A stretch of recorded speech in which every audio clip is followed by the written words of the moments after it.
Selamat malam teman-teman dan Pak Greg. Sebelum kita mulai pertemuan pada hari ini, alangkah baiknya kita awali dengan doa.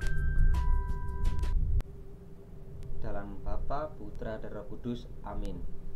Allah Bapa yang Maha Kuasa, kami berterima kasih atas kesempatan belajar yang Kau berikan pada hari ini. Bapa, kami mohon terangilah akal budi kami supaya kami cepat menangkap bahan ajar yang kami pelajari pada hari ini. Bapa, dampingilah kami dalam proses belajar ini. Amin. Santo Fransiskus Assisi, doakanlah kami. Dalam Bapa, Putra, dan Roh Kudus. Amin.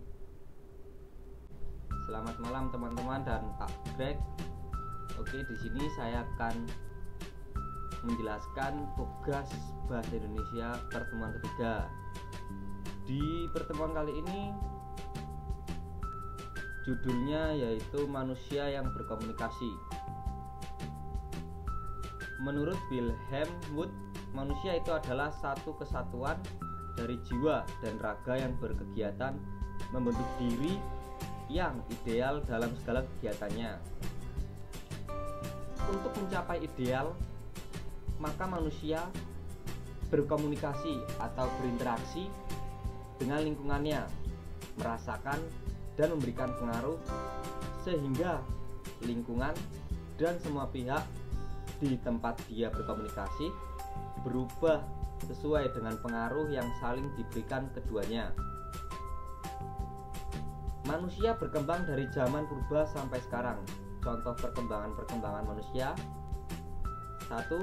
Cara berpikirnya, cara berpakaian, cara bersosialisasi, dan masih banyak lainnya. Lanjut ke komunikasi. Komunikasi adalah suatu proses di mana makhluk hidup, termasuk orang maupun kelompok orang, menciptakan dan menggunakan informasi agar terhubung dengan lingkungan dan makhluk lain. Dan pada umumnya komunikasi dilakukan dengan lisan maupun tulisan, menggunakan media bahasa yang dapat dimengerti oleh kedua belah pihak, antara lain seperti bahasa isyarat, bahasa tubuh, gestur, mimik, dan seterusnya. Tujuan berkomunikasi antara lain: 1. Mengkomunikasikan komunikator dipahami. 2. Untuk saling mengenal. 3. Agar pendapat diterima orang lain. 4. Menggerakkan orang lain. Contoh tujuan berkomunikasi sebagai berikut: 1. Menunjukkan rasa peduli. 2. Menunjukkan rasa terima kasih, misalnya saya sudah dibantu orang lain. 3. Persetujuan atas kesepakatan yang sudah disetujui. Manusia memiliki kekayaan yang luar biasa karena manusia memiliki otak kanan dan otak kiri.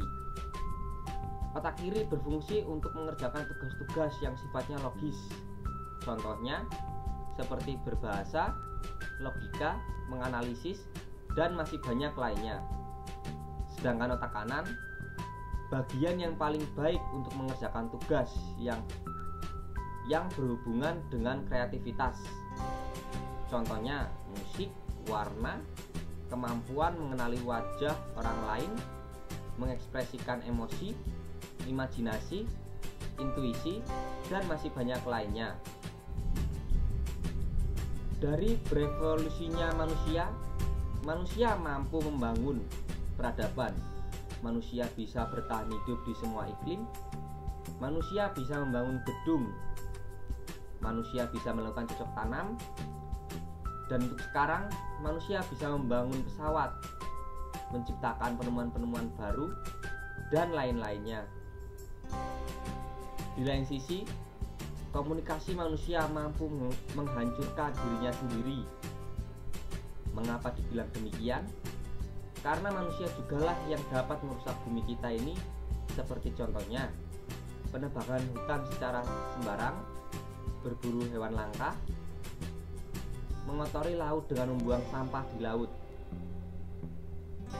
setelah kita membahas tentang komunikasi manusia, mari kita menjawab pertanyaan sebagai berikut. Oke, soal nomor 1, bagaimana cara membentuk jati diri manusia yang solutif, bukan disintegratif? Cara membentuk jati diri manusia yang solutif antara lain: belajar menghargai dirimu sendiri, bentuk prinsip diri sendiri, mengenal dan mengendalikan diri sendiri, terus belajar memperbaiki masa lalu, memperhitungkan tindakan yang diambil, komitmen, kedisiplinan itu penting, kenali kelebihan dan kekuranganmu. Dan untuk soal nomor 2, jelaskan komunikasi seperti apa yang mampu memelihara kehidupan, dan jelaskan pula komunikasi seperti apa yang mampu menghancurkan kehidupan. Komunikasi yang mampu memelihara kehidupan sebagai berikut: 1. Berbicara dengan baik. 2. Diam, simak, dan dengarkan dengan seksama. 3. Sesuaikan dengan konteks. 4. Gestur tubuh. 5. Menyisipkan humor. 6. Jangan terlalu self-center. 7. Mengendalikan emosi. Sedangkan komunikasi yang mampu menghancurkan kehidupan sebagai berikut: sibuk dengan ponsel, membicarakan diri sendiri, memotong pembicaraan, mengenakan handphone di kalangan misalnya masih rapat malah bermain ponsel dengan asik sendiri. Dan yang terakhir, menggunakan istilah asing, seperti anak-anak zaman sekarang lebih suka untuk menggunakan bahasa-bahasa asing atau bahasa-bahasa gaul ketimbang menggunakan bahasa-bahasa yang konteksnya Indonesia. Dan soal yang terakhir, soal nomor 3, jelaskan manusia yang seperti apa yang bertanggung jawab dan manusia seperti apa yang tidak bertanggung jawab. Manusia yang bertanggung jawab ialah manusia yang berani menanggung resiko ketika dia salah atau dia berbuat hal yang tidak benar. Sedangkan manusia yang tidak bertanggung jawab adalah manusia yang tidak menanggung salah ketika dia salah dan memilih kabur dari masalah tersebut.